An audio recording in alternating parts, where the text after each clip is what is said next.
অ দাদা ক'ৰ পৰা আহিলো এই মিনিকি ঘৰৰ পৰা আহিলো এই কি আনিছ মোনাটো সেইটো সোমোৱাই পেনে এই চুলাই চুলাই কেলে লাল খাবলৈ এৰিলি নি চুলাই আনিছ যে লালৰ দাম বঢ়া নাই নেকি দাম বাঢ়িলে কাৰণে দাদা মোৰ আকৌ দাম বাঢ়িলে কাৰণে মই চুলাই খোৱা নাই মানে আগত যদি কোৱাৰ্টাৰ এটা খাইছিলোঁ এতিয়া পি কোৱাৰ্টাৰ এটা খাওঁ তই ভাল খবৰটো নাজানো নেকি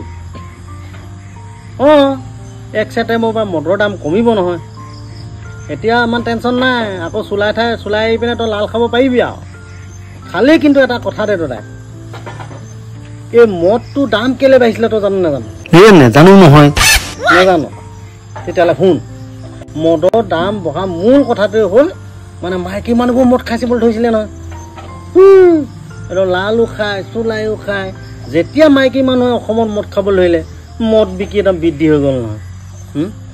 মতাটোৱে ঘৰলৈ যদি মদ নানে মাইকী মানুহজনে পেচ পাতি থাকে মুখ চুখ ফুলাই থাকে সেইকাৰণে মাইকী মানুহজনে মদ খাবলৈ ধৰাৰ লগে লগে মদ পূৰা বিক্ৰী হ'বলৈ ধৰিলে চৰকাৰে ভাবিলে মদ পূৰা বিক্ৰী হৈছে যেতিয়া দাম বঢ়াই দিওঁ এতিয়া টেক্স তুলি লওঁ দাম যেতিয়া বঢ়াই দিলে তেতিয়াৰ পৰা কিডাল খাব মাইকী মানুহৰ ইনকম নাই মতা মানুহটোৱে আনি দিব লাগে মতা মানুহটোৱে চুলাইত ধৰিলে লাষ্টত মদ খোৱা কমি গ'ল বুজিছে নাই তাৰপিছত চৰকাৰে ভাবিলে কথাটো কি হ'ল সেইকাৰণে চৰকাৰে এতিয়া কি কৰিছে মদৰ দাম আকৌ কমাই দিছে মদ বিকিব পৰা নাই যে কম বিক্ৰী হৈছে চুলাই তুলাই বিক্ৰী হৈ আছে বোলে চৰকাৰে ভাবিলে যে মদৰ দাম আকৌ কমাই দিব লাগিব বৰটো ভালেই কিন্তু এটা কথা মদটো কিন্তু মাইকী মানুহক খাবলৈ দিব নোৱাৰি আকৌ যদি মদ মাইকী মানুহে খাবলৈ হয় তেতিয়াহ'লে কিন্তু দাদাই মদৰ দাম আকৌ বৃদ্ধি হ'ব দেই